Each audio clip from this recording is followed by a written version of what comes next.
나성서부교회의 2012년 3월 25일 주일 설교 말씀입니다. 성경 본문은 로마서 9장 6절에서 16절까지 말씀이며 하나님의 절대적 선택결이라는 주제로 이정현 목사님께서 설교해 주시겠습니다. 오늘은 계속되는 로마서 말씀 가운데 순서를 따라서 하나님의 절대적인 선택교리라는 제목으로 여러분에게 말씀을 소개하고자 합니다. 어느 시골에서 목사님이 설교할 때 교인들에게 말합니다. 여러분, 성경책 그 표지가 왜 새까만 줄 아십니까? 그러면서 표지가 새까만 건 우리의 죄가 그렇게 검다는 겁니다. 그러니까 교인들이 여기저기서 아멘 아멘 터져 나왔습니다. 그 다음에 성경 옆에 이렇게 테두리가 왜 이렇게 빨간 줄 압니까? 그러면서 이 빨간 건 예수님의 보혈입니다. 그러니까 역시 아멘 아멘이 터져 나왔어요. 그러면서 성경을 펴면서 성경 안에가 왜 이렇게 하얀 줄 압니까? 그러니까 검은 죄가 예수님의 보혈로 빨간 피로 깨끗하게 씻겨져서 하얗게 된 겁니다. 그러니까 아멘 아멘이 크게 터져 나왔어요. 근데 그 말을 듣고 있던 어떤 교우가 목사님, 제 성경책 옆은 빨갛지 않고 노리스름한데요, 연노랑인데요 그랬어요. 그러니까 목사님이 얼마나 당황이 되겠습니까? 당황한 귀색이 역력하면서 잠깐 생각하시더니만 그거는 예수님의 살색입니다. 여러분, 성경책은 표지나 겉의 색깔이 검고 빨갛고 노랗고 이러한 것이 중요한 문제가 아니라 이 성경책을 얼마나 사랑하고 열심히 읽느냐가 더 중요한 것입니다. 목사님, 저는 비록 게을러서 지난주에도 성경 한 장도 읽지 못했지만은 목사님, 저는 덮어놓고 믿습니다. 성도 여러분, 덮어놓고 믿지 말고 매일 성경을 펴놓고 읽어가면서 예수님을 믿어야 됩니다. 성경을 펴놓고 매일 읽는 사람이 건강한 크리스찬인 줄 믿습니다. 저희 교회는 현재 제자훈련 제1기 양육반이 은혜롭게 잘 진행되고 있습니다. 매주 화요일, 수요일 토렌스와 이 로스앤젤레스 우리 교회에서 한 40여 명이 참여하고 있는데 이 양육반에는 숙제가 있는데 숙제가 아주 어렵지 않고 아주 쉽습니다. 매일 하루에 석 장 성경을 읽는데 일주일에 한 20장 정도씩만 읽어오면 됩니다. 그래서 일주일에 20장을 읽어오는데 매주일 성경 공부하기 전에 목사가 한 사람 한 사람 이름을 불러가면서 몇 장을 읽었는지 체크를 합니다. 체면 때문에라도 안 읽을 수가 없습니다. 그렇게 계속 성경을 읽다 보게 되면 자기도 모르는 사이에 성경 읽는 습관이 몸에 배게 됩니다.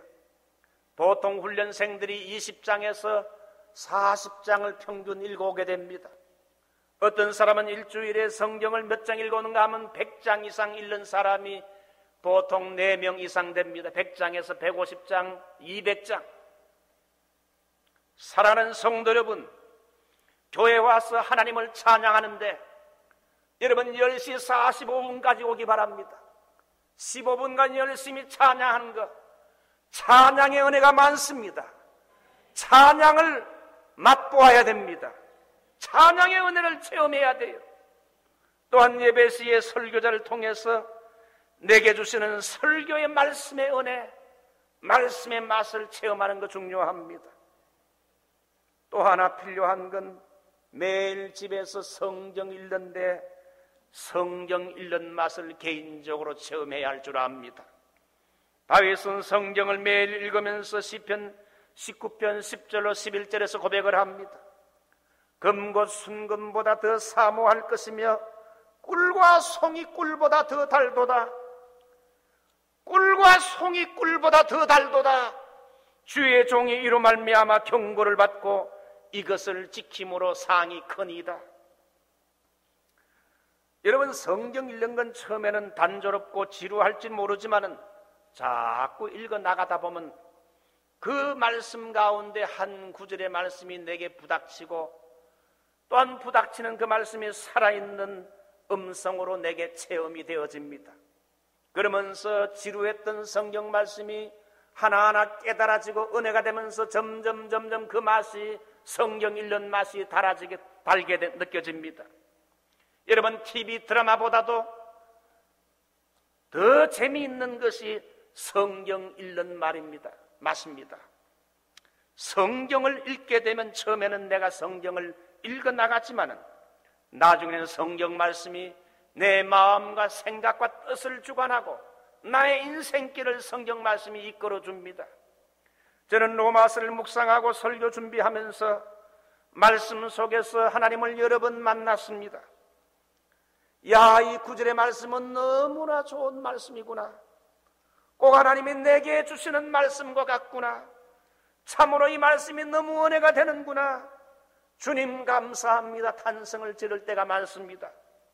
성도 여러분들은 로마서 강해를 들으면서 종교적인 하나님이 아니라 말씀 속에 역사하시는 이 로마서의 말씀을 통해 역사하시는 살아계신 하나님의 음성을 들으시고 살아계신 하나님을 개인적으로 만나는 이런 체험을 하시기를 축원합니다.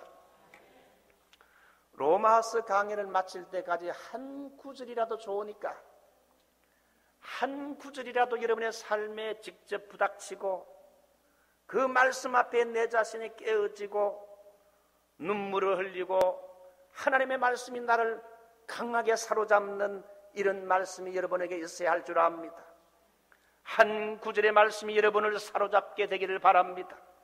성경 66권의 말씀은 한 말씀을 깨닫는 것에서 시작합니다. 한 말씀의 구절이 깨달아지면 그 다음부터는 성경이 뚫리기 시작합니다. 한 말씀이 깨달아지면 다른 말씀도 깨달아지기 시작합니다. 설교를 귀로만 들으려고 하지 말고 살아 역사하시는 하나님의 말씀에 내 인격이 직접 부딪혀 보십시오. 제가 이 로마서의 많은 말씀 중에서 참 좋아하는 성경 구절이 하나 있는데 오늘 읽은 로마서 9장 16절의 말씀입니다. 제가 읽어봅니다. 그런즉 원하는 자로 말미암도 아니요 다른 박질하는 자로 말미암도 아니요 오직 긍휼히 여기시는 하나님으로 말미암느니라. 한번 따라할까요? 그런즉 원하는 자로 말미암도 아니요 다른 박질하는 자로 말미암도 아니요 오직 긍휼히 여기시는 하나님으로 말미암느니라. 여러분, 이 구절의 말씀을 해석을 해보게 되면 구원이라는 건 내가 원해서 되는 것도 아니요 다른 박질 내가 힘쓰고 얻으려고 노력해서 되는 것도 아니요 오직 긍휼히 여기시는 하나님의 손에 달려있다는 말입니다. 나 같은 죄인이 구원을 얻은 것은 내 노력이나 공로와는 아무 상관없이 전적으로 긍휼히 여기시는 하나님의 은혜로 말미암아 이 구원이 내게 주어졌다는 겁니다.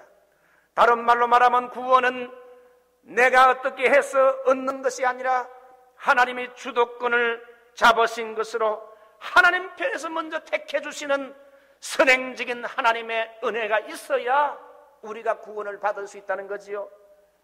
이 선택적인 은혜를 오늘 본문 13절에는 사도 바울이 한마디로 표현합니다.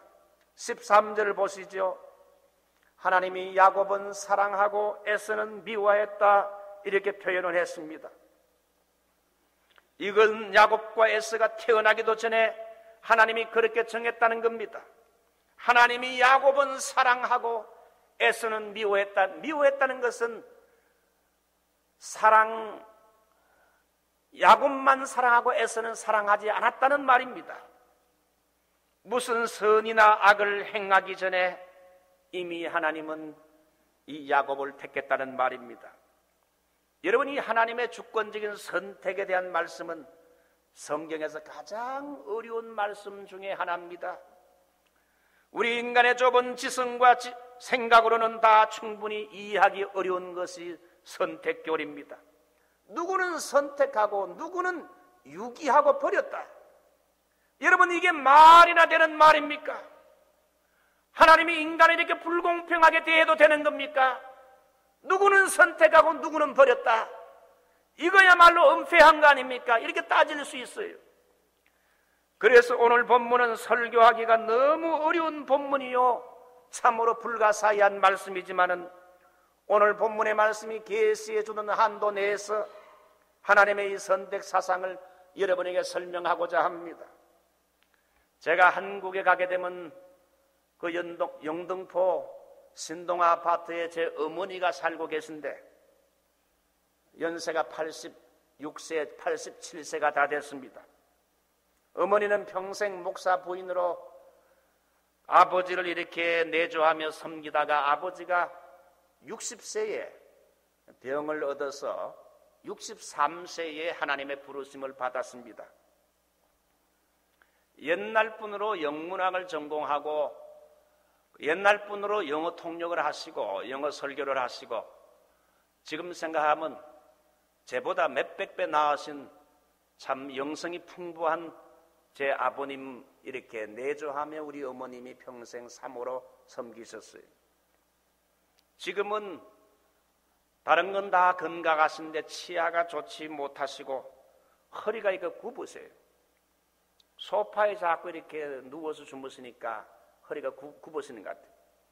치아가 별로 좋지 못하기 때문에 음식을 그냥 넘기십니다. 그러니까 많이 잡수시지도 못하고 입맛도 별로 못 느끼고 해서 외식을 이렇게 모시고 싶어도 외식을 할 수가 없어요. 딱딱한 음식은 잡수시지 않습니다. 한 번은 어머니와 함께 울산에 있는 제 형님 집에 방문하게 됐습니다. 형수님이 손님이 왔다 해가지고 해삼을 반찬으로 내오셨는데 여러분 해삼이 얼마나 딱딱합니까? 그러나 치아가 좋은 사람은 딱딱하지만 해삼은 씹으면 씹을수록 꼬들꼬들하고 그 맛이 얼마나 독특하고 좋습니까? 지금도 입맛이 당깁니다. 여러분 진리도 바로 그와 같은 겁니다. 어떤 말씀은 쉽게 이해되는 말씀도 있지만은 어떤 말씀은 정말 어려운 말씀이 있습니다. 그러나 이 로마서의 선택교리 같이 어려운 말씀도 피해갈 것이 아니라 그 깊은 뜻을 해삼을 씹듯이 씹고 또 씹고 묵상하고 또 묵상하면 많은 은혜가 되고 믿음의 깊이 속에 들어갈 수 있다는 그런 말입니다.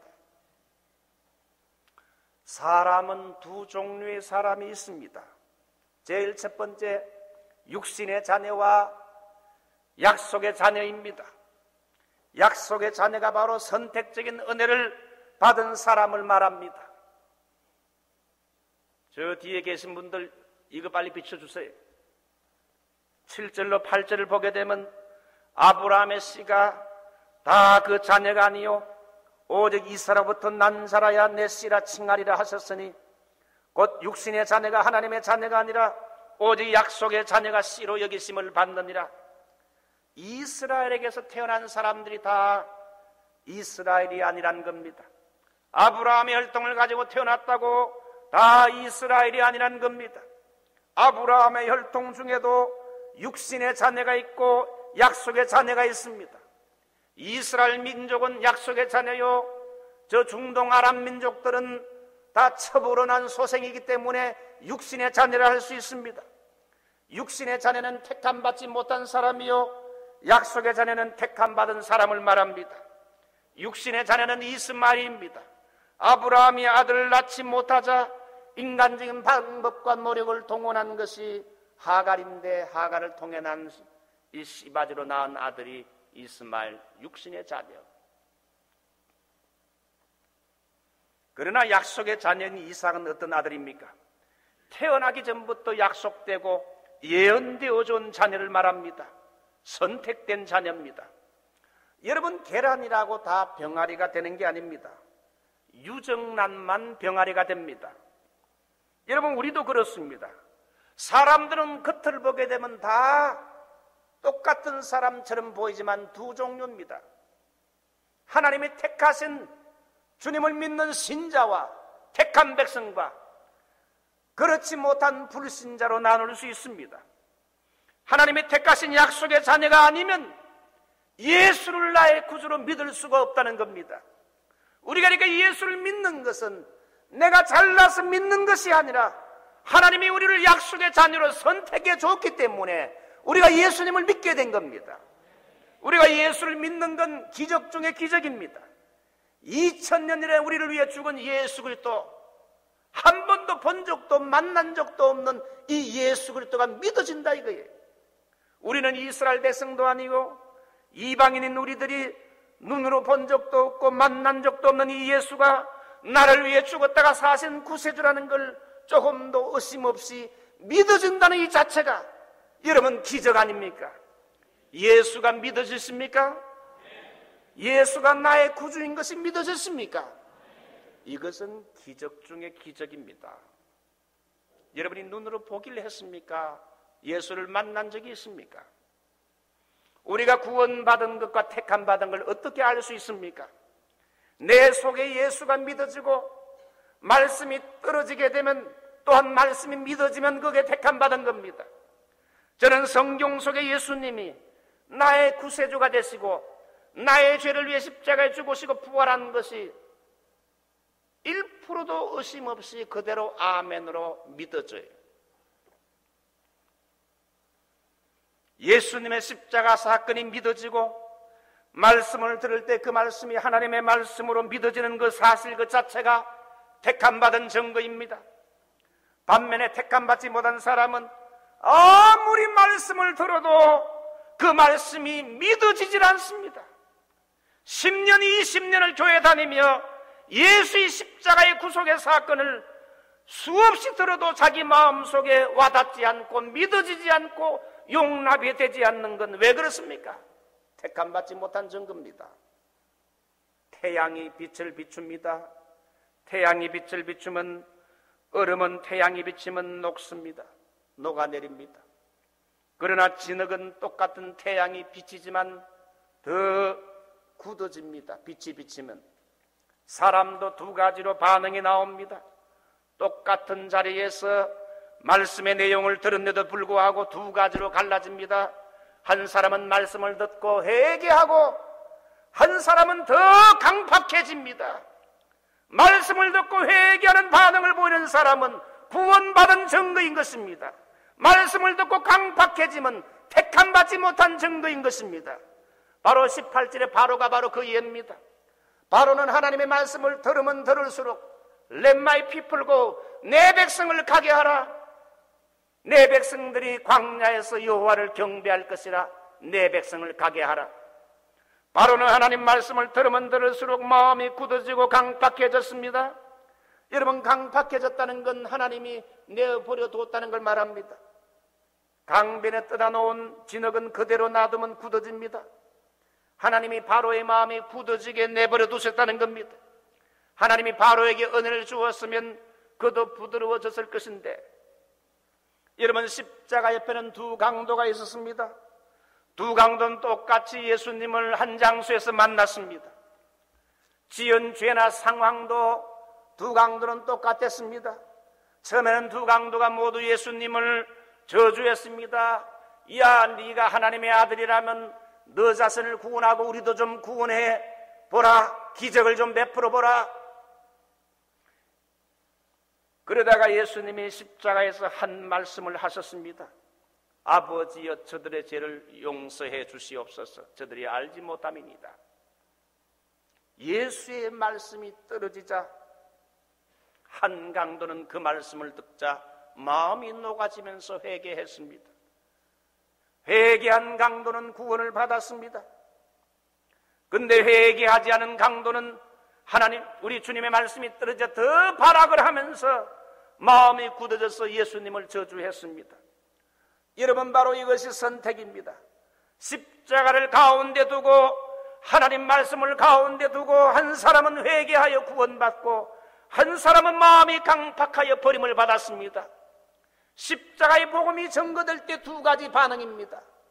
마음이 녹아져서 예수님을 영접하는 사람은 택함받은 백성이요, 십자가와 하나님의 말씀이 전거됐는데도 들으면 들을수록 더 강팍해지고 굳어지는 사람은 택함받지 못한 증거입니다. 여러분, 고아원에서 노는 아이나 부모 있는 아이가 낮에 함께 어울려 놀았다고 합시다. 해가 지게 되면 부모 있는 아이는 엄마 아빠 이름을 부르면서 엄마 아빠 있는 자기 집으로 돌아갑니다. 그러나 고아는 갈 데가 없습니다.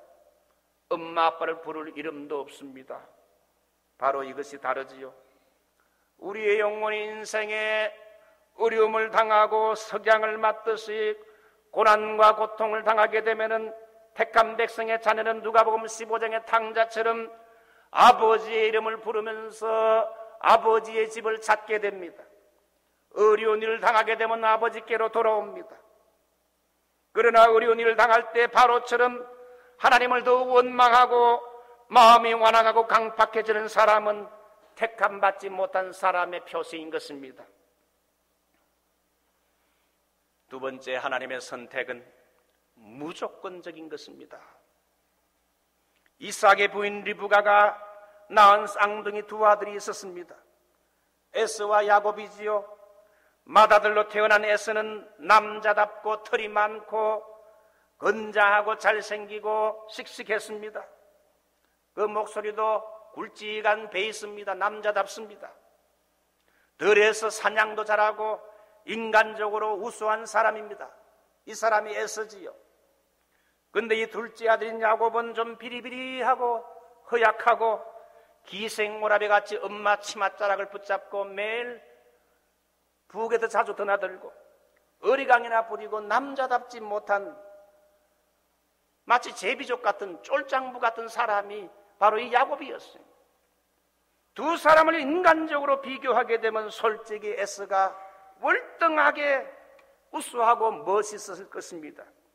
요즘 신랑감으로 애인을 사귄다면 야곱보다는 에서를 선택했을 것입니다. 그런데 하나님은 누구를 선택했습니까? 에서보다 야곱을 선택했어요. 하나님이 야곱을 선택한 조건이 뭡니까? Nothing. 아무것도 없어요. 그냥 하나님이 야곱을 택했습니다. 그 택한 야곱을 하나님이 사랑했습니다. 무조건적인 사랑이지요. 13절에 야곱은 사랑하고 에서는 미워했다. 미워했다는 말은 고의로 미워한 의미가 아니라 사랑하지 않았다는 겁니다. 하나님은 야곱을 사랑했고 에서는 사랑하지 않았다. 야곱은 불쌍히 여겼지만은 에서는 불쌍히 보지 않았다는 겁니다. 하나님이 야곱에게는 은혜를 주시고 에서에게는 은혜를 안 주셨다는 겁니다. 야곱은 그 인간 댐댐이가 간교하고 사기꾼적인 기질이 있고 그런 인간이지만은 에서와 야곱을 비교하게 되면 에서가 야곱보다 인간적으로 훨씬 괜찮은 사람인데 근데 하나님은 에서를 택하지 않고 야곱을 택했어요. 11절을 보십시오. 하나님의 선택이 언제 됐습니까? 그 자식들이 아직 태어나지도 아니한 때에 택하심을 따라되는 하나님의 뜻의 행위로 말미암지 아니하고 야곱이 이 세상에 태어나기도 전에 이미 하나님이 무조건적으로 야곱을 택했고 형이 그 동생을 섬길 것을 작정했습니다. 여러분, 선택교리란 건 우리의 이성을 당혹하게 만듭니다. 사람이 태어나기도 전에 구원받는 사람과 구원받지 못한 사람이 결정된다는 말 아닙니까? 어떻게 보면 매우 unfair, 불공평하게 보입니다. 그래서 어떤 사람들은 말합니다. 야곱이 구원을 받고 축복을 받는 것까지는 좋지만은 에서를 버리신 하나님은 책임을 져야 할 것이 아닌가. 그래서 14절에 바울은 질문합니다. 우리가 무슨 말하리요? 하나님께 불의가 있느뇨? 그럴 수 없느니라. 15절 모세에게 이르시되 내가 긍휼히 여길 자를 긍휼히 여기고 불쌍히 여길 자를 불쌍히 여기리라. 우리 인간은 완전 타락해서 죄의 자리에 떨어졌을 때 구원을 받지 못하고 멸망해도 할 말이 없는 존재입니다.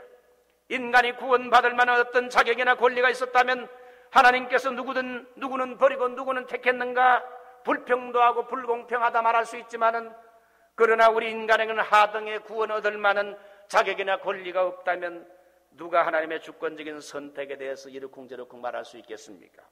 이해를 돕기 위해서 몇 가지 예를 들어봅니다. 어떤 사람이 백화점에 가서 돈을 가지고 자기 마음에 드는 물건을 산다고 합시다. 그러니까 자기 돈으로 자기 마음에 드는 어느 구두를 샀습니다. 수많은 구두 가운데 하나를 선택해서 자기 마음에 드는 구두를 샀습니다. 그랬을 때 다른 구두들이 불평할 수 있겠느냐는 겁니다. 구두 사는 사람의 선택에 달렸다는 겁니다. 어느 부자가 결혼하여 15년이 됐지만 아기가 없었습니다. 그래서 큰 결심을 하고 한 아이를 입양하기 위해서 고아원에 갔는데 아이들이 쭉 수십 명이 늘어서 있는데 한 아이를 선택해서 자기 양자로 삼습니다. 그 아이는 이제 부잣집 자손이 되어서 호적에 올리고 부모의 상속자가 됐습니다. 하루아침에 신분이 바뀌어진 거지요. 무엇이 그 신분을 바꾸게 했습니까? 단 한 가지, 어떤 자기의 공로와 선행이 아니라 전적으로 양부모의 선택에 의해서 양자가 된 겁니다. 조건이 뭡니까? 무조건적인 선택입니다. 홍수가 나서 수십 명의 물에 빠져 떠내려가는데 구조대원이 그 가운데 3명을 살렸다고 합시다. 구원받은 사람이 그 구조대원들에게 왜 다 구원해 주지 않고 우리 몇 사람만 구원해 주는 겁니까? 이렇게 불평할 수 있겠습니까? 있을 수 없는 일입니다. 구원받은 사람은 그저 감사하고 또한 감사하는 일밖에 없습니다. 물에 빠진 사람을 구원하여 주었는데 공평하다 불공평하다 말할 수 없는 겁니다. 인간은 로마서 6장 23절 말씀대로 그대로 놔두면 죄악의 강물에 빠져 자동적으로 죽을 존재입니다. 그럼에도 불구하고 하나님은 몇몇을 택하여 우리를 죄악의 강물에서 구원해 주었다는 겁니다. 구원받을 물 위에 우리가 끼어 있다는 것은 그 자체가 얼마나 감격스러운 일이요 감사한 일입니까? 하나님이 우리를 왜 택하셨을까요? 우리가 예수를 믿을 만한 자격이 없는 사람들입니다. 지성과 도덕과 윤리로 위장을 해서 우리가 겉으로 볼 때는 그럴듯하게 보이지만은 사실 우리 속에는 사기꾼이요 도둑이요 음란한 죄 덩어리의 존재들이 바로 우리를 알 수 있습니다. 모든 것이 하나님의 은혜입니다. 내가 잘나서 구원받은 것이 아니라 하나님의 은혜로 택함받은 것입니다.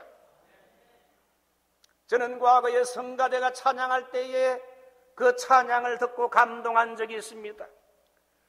자랑하지 않게 함이요 하나님 은혜로 너무 높게 잡았네요.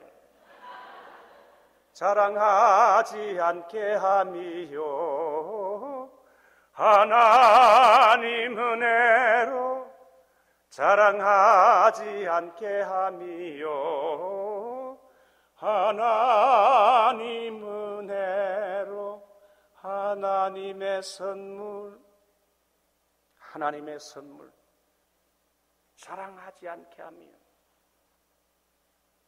하나님이 나를 택했다는 이 사실에 감격해서 오늘도 여러분이 잠자기에 침대에 누울 때 하나님이 수많은 사람 가운데 나를 무조건으로 선택했다는 이 선택에 감격하시기 바랍니다.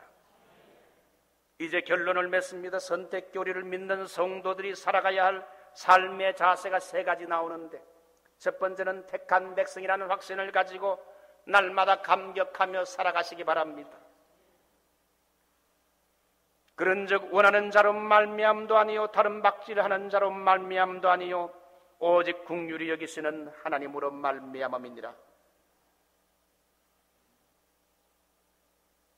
나와 같은 자를 선택했다는 이 감사와 감격의 자세를 가지고 살아가십시오. 여러분, 교회의 부흥과 성장도 열심히 노력하고 뛴다고 되는 게 아닙니다. 교회의 부흥과 성장도 하나님의 축복이라는 걸 저는 목회하면 할수록 느껴요. 목사가 많이 배우고 똑똑하다고 설교를 잘하고 또 우리 장로님들이 열심히 뛴다고 교회가 부흥된 게 아닙니다. 교회의 부흥은 전적으로 하나님의 주권에 속했어요.